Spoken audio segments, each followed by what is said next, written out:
Fala pessoal, bem-vindos a mais um episódio do Holy Money. Meu nome é Arthur e hoje, dando continuidade ao último vídeo sobre fundos imobiliários, vou trazer na prática como eu faço para analisar os indicadores que eu compartilhei com vocês no último vídeo.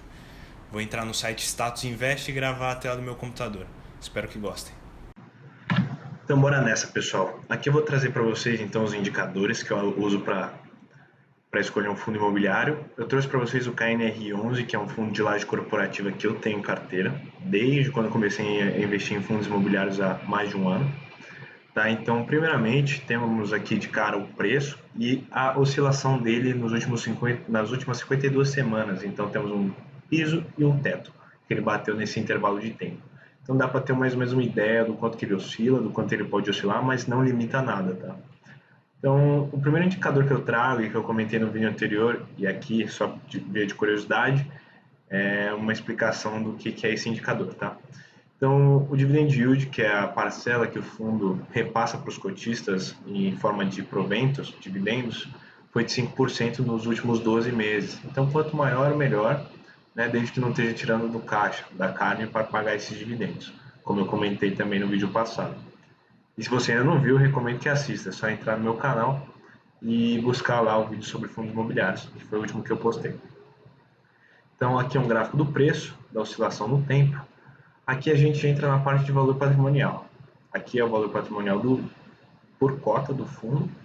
E aqui o P sobre VP é a comparação do preço do valor patrimonial, que é um dos indicadores que eu trouxe no vídeo anterior, que muito acima de 1 quer dizer que ele está hipervalorizado e abaixo de 1 está hipovalorizado. Então o preço estaria menor do que ele realmente vale, né? O que ele tem de valor patrimonial, que pode muitas vezes caracterizar uma oportunidade de compra, tá? Mas nem sempre, se atente. Aqui, então, o valor que ele tem em caixa comparado ao valor patrimonial. Então, muito importante que os fundos tenham caixa para aproveitar oportunidades, para passar por tempos de incertezas, como tem sido esse ano, tá? E também, às vezes, para pagar dividendos quando necessário. Mas, como eu comentei, se o fundo tira do caixa para pagar dividendo, não é um bom sinal. Aqui alguns outros indicadores. Tá? Aqui a gente entra na parte do dividendo. Tá? Então, em agosto, né, foi um volume negociado de 151 milhões de reais.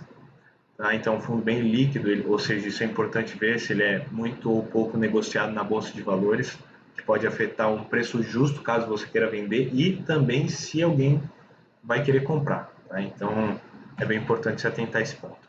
Que o último dividendo que ele pagou, 65 centavos, comparado com o preço que ele tinha na época, era 0,41%. Daí o próximo rendimento que ele vai pagar é de 65 centavos, porém, como o preço dele subiu, o rendimento acaba diminuindo, né, porque o valor de dividendo se manteve. Aqui é uma análise gráfica, né, comparando os meses de janeiro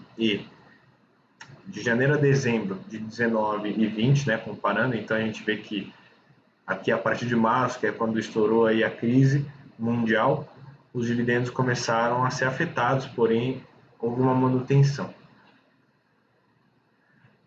Continuando aqui,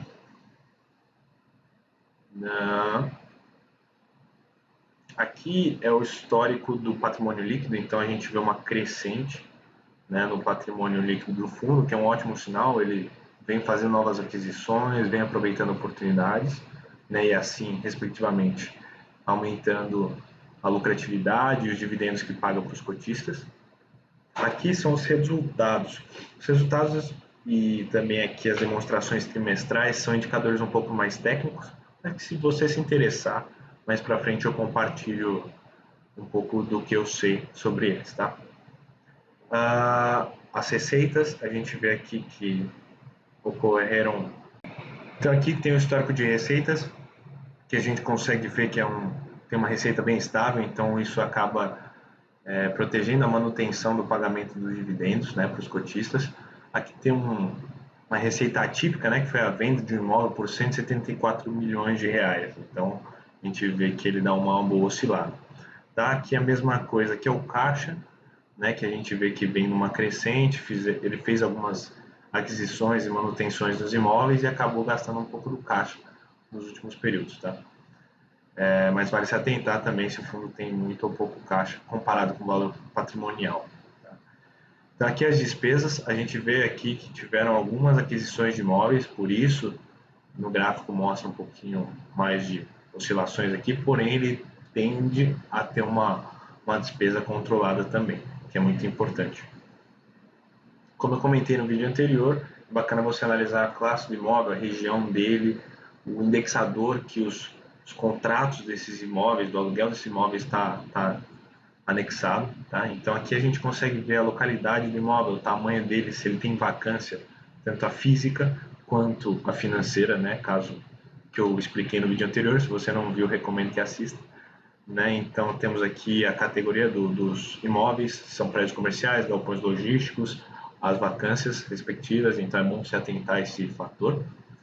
Aqui, a distribuição por localidade, Rio de Janeiro, Minas Gerais e a maioria em São Paulo, a maioria dos imóveis, tá, os vencimentos dos contratos. Então, contratos com datas e vencimentos mais longos, melhor, porque aí você consegue, né, garantir uma entrada de caixa, né, de dinheiro constante por mais tempo. Tá? E por último, os indexadores dos contratos, é bom se atentar, o IPCA, a inflação, e o GPM seria a inflação dos contratos de aluguel, são mais o GPM é mais conhecido com essa característica, tá? Então está bem divididinho, bem equilibrado. Tá aqui alguns ativos que o fundo tem investido, então LCI, que é letra de crédito imobiliária, tem algum dinheiro aqui que é mais seguro, CRIs também, né? Certificado de recebíveis imobiliários, porém sem FGC, então não tem garantia isso aqui.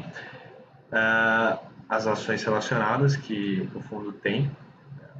Aqui alguns outros fundos imobiliários que têm cotas do KNRI na carteira deles, tá? Então, bacana ver que tem fundos de fundos. Isso é outra classe de fundo imobiliário que investe em cotas de fundo imobiliário, tá? E por fim, eu queria ressaltar essa parte dos relatórios e mais especificamente o relatório gerencial, que sai a cada trimestre. Então ele traz a percepção do gestor e da administradora com relação à economia, em relação ao mercado, em relação aos imóveis da carteira que o fundo tem. Tá? Então é bacana que você dê uma lida, nada denso, é bem explicadinho e dá uma noção bacana sobre a situação atual do fundo imobiliário. Então é isso, gente. Espero que tenham gostado. Não esqueça de deixar seu like, de compartilhar esse vídeo com quem está começando a investir agora e não sabe por onde começar. E também se inscreva no canal. Um grande abraço.